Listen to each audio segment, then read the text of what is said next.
right, alphabets, and more alphabets. All right, I think what I want you to come away with in the beginning, though, is there's got to be a way of simplifying it and to make things that, when we think of phonetic alphabets today, we have so many letters in our alphabet, we have so many consonants, so many vowels, and they all make syllables and sounds, and the reason this comes about is, if you could look at the Egyptians, they have thousands of hieroglyphs, and all of these, and even in the Chinese calligraphy, the difficulty of it is they have so many symbols and signs, that what you're going to find out is with Northern Semitic groups, and with the Phoenicians, who of course are like merchant-like folks in the Mediterranean, they've got to find a way of simplifying this. And so the idea of an alphabet is it's just a set of symbols or characters that are used to represent speech sounds, of a spoken language. And so many times you have the consonant and the vowel coming together to make the sound and what have you. But that's what we're trying to get to now. We're trying to get to the actual simplification of a language that's easy to learn. What you find, it was wonderful. We find out that the Minoans, we always think about the Phoenicians and the Northern Semitics as the ones who come up with alphabets. But with this discovery, we found out that the Minoans in Crete, as early as they were around, they were actually coming up with, it's a little terracotta disc that has both pictographic and alphabetic forms, which is just amazing that they were doing it as early as they were, probably because they were merchants and seafaring and had the same thing the Phoenicians would be interested in. What we see the North Semitic writing is they kind of are they're creating an early alphabet. And just like the Phoenicians, what they're trying to do is they're trying to simplify that alphabet. This one has 30 cuneiform-like characters that are supposed to represent those speech sounds of all words that were possible. But of course, when we think about the Phoenician alphabet, that's kind of where our very Western alphabets are coming from. But we need to pay attention. The Phoenician alphabet had 22 characters in it, and it was written from left to right. And the Greeks will continue with this. The Greeks will be writing left to right, which is going to be very different from the Aramaic alphabet, which you can see before you now. It was used by tribes from Aram, which it's a major early derivation from this Northern Semitic script that you saw just a little bit of that cuneiform. And really what you need to know is that the Aramaic is going to be the predecessor of both Hebrew and Arabic alphabets, which are going to be those that are written from right to left and also read that way, of course. With Arabic writing, the alphabet will evolve into modern Hebrew, which now consists of 22 consonantal letters, the consonants, and 4 letters to indicate long vowels, and 5 letters for use at the end of a word. And it uses dots and dashes to indicate vowels, which is why it's very tricky for me to learn and is not the easiest thing in the beginning if you're coming from a Western sort of Phoenician Greek alphabet. So, but you can always recognize it because it has this very square look to it. It's almost a grid-like way of doing it, but that also makes a very beautiful look to it as well. There are different forms of writing. Kufic is the particular Arabic form that it's very bold Arabic writing with thick characters and usually used on coins and manuscripts or inscriptions on metal and stone. There's also Nashki, which is more cursive, and it's really ideal for writing on papyrus. And that's really what we think of evolving into the modern day Arabic look. Remember, when it comes to both imagery and artwork, please remember that in all Arabic drawing and painting in the Islamic faith, you are not allowed to use either human or animal imagery if it's religious. Now, of course, if it's not, of course they can use it, but kind of keep that in mind. And of course, the literacy rate of those who come from Arabic backgrounds is huge and immense. Everyone is expected to be able to read and write, and everyone is supposed to not only read the Quran but memorize large passages from it. So literacy is highly promoted. Everyone needs to learn how to read and write. So kind of getting to it, the Greek alphabet, it's kind of interesting. What it does is it evolves from that Phoenician alphabet and from the Semitic alphabet. And what they do is they change 5 of the consonants into vowels, is which we kind of in the West think of as standard. They kind of give it a geometric sculpture, structure to it. And it's a use of horizontal, vertical, curve, diagonal. It's kind of like when we think of writing in English, kind of much more of that one. And so here, of course, you can see different forms of it written on different stuff.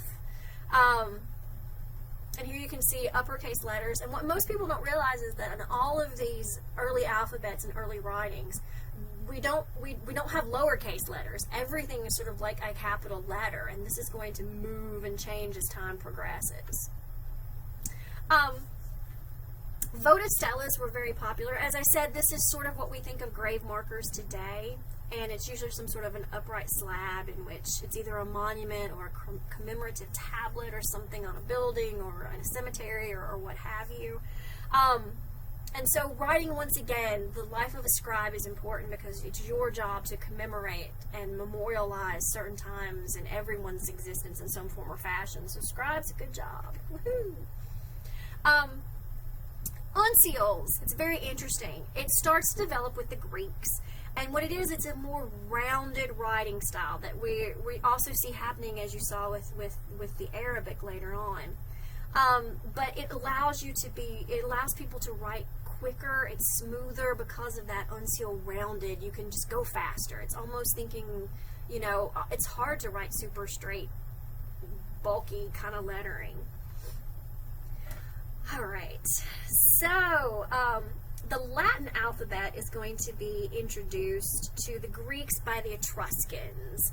I love the Etruscans. The Etruscans were the ones who originally lived in Italy. When we think of the Romans, Etruscans were there first. They liked women.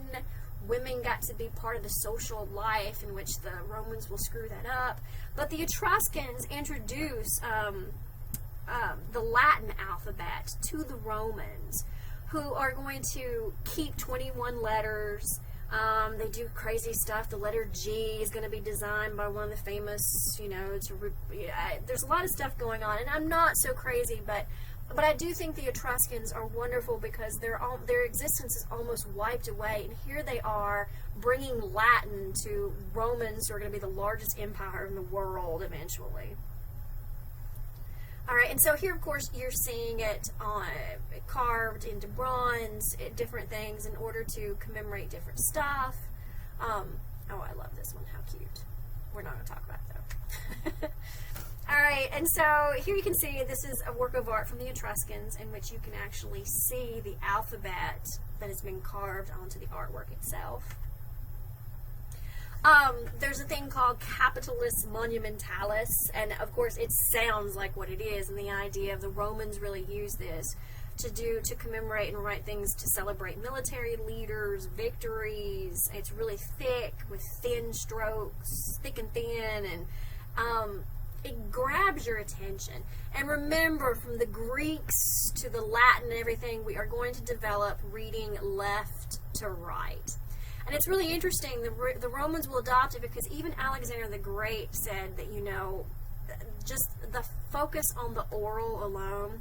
Up to that point, remember, the Greeks were very much into speech and talking, and oral always had a higher level than the written. But finally, Alexander says, look, oral culture can no longer manage all of this knowledge and information, and we have got to get with it. We have got to get on. There is also, of course, Capitalis Quadrata. I'm not going to kill you on the capitalist stuff. It's just more of understanding that this is something that's clearly legible, which would have been used in nice documents. The Capitalis Rustica, goodness gracious. It's condensed. I don't care, but you can see how it's almost, but there's a very softness happening to this, and you can see how different lettering is used for different stuff. The more curvilinear, the more uncial, the easier it is to write, the faster you can write. And what we're seeing, of course, is they're using a lot of stone. They're using a lot of materials such as wax and clay and papyrus steel. But eventually we are going to move to vellum. And we're also going to be thinking about creating books. Because up to this point, with the Egyptians and the papyrus and all those clay tablets, you've got this idea of how books are made, and then what we're going to do is start moving towards the idea of a codex and parchment, which is a little bit more refined idea of a paper, not so much like papyrus, but it's a stronger, easy to use. And they're going to start developing into books. And that's kind of going to lead us into the early Christian period. The idea of being able to speed things up, and so vellum is going to be created, and it is actually using like the stomachs of cows, parchment, and other animals and stuff. And so these are more, they're stronger, they're more heavy duty, they last longer, and we're going to create what's called codexes. And a codex is really just when you put a bunch of different pieces of paper on top of each other and put them together. Unlike the rolled up individual papyrus, we're now going to have what we think of as a book, which is really what a codex is. And we're going to see that Christians, and I think this is a really important part, the reason that the codex and the parchment and the vellum and all this starts to work and be very important is the Christians are going to really connect pagan religions with the papyrus. And they're going to be looking for something that is more durable and more permanent, because they're thinking for these sacred texts, they should last forever. So they're really going to be moving towards creating those things. And so what you're seeing still is like on the wall. So they're still doing plaster paintings and drawings, but we are going to be really moving away from these hard, durable, non-movable surfaces into books that can be transported and moved around, and finally really paper what we think of today. Now, to talk about, it's not just, we want to get away from the West, it's not just the West who comes up with stuff, but like Korea is a great example. They developed an alphabet which consists of 14 consonants and 10 vowels. And so it's really wonderful. The letters are combined with an imaginary rectangle to kind of form syllabic blocks. And so these syllables are made by combining at least one consonant and one vowel. So in the Korean alphabet, you can make like over 2,000 syllables. And so, yes. So kind of be thinking about these things as we go along, and just really what I want you to come out with are main ideas. And so being able, of course, to understand some main stuff and that's really what I'm looking for. And that we are really moving to more abstract simplification. We're going to be rounding things up. Remember, we still don't even have lowercase letters. Everything is a capital at this point, or a big giant, symbol or something. So, yay, as we move on. And of course, remember with the writing up to bottom, not everybody is a left to right reader. Okay, so I'll see you in the next chapter.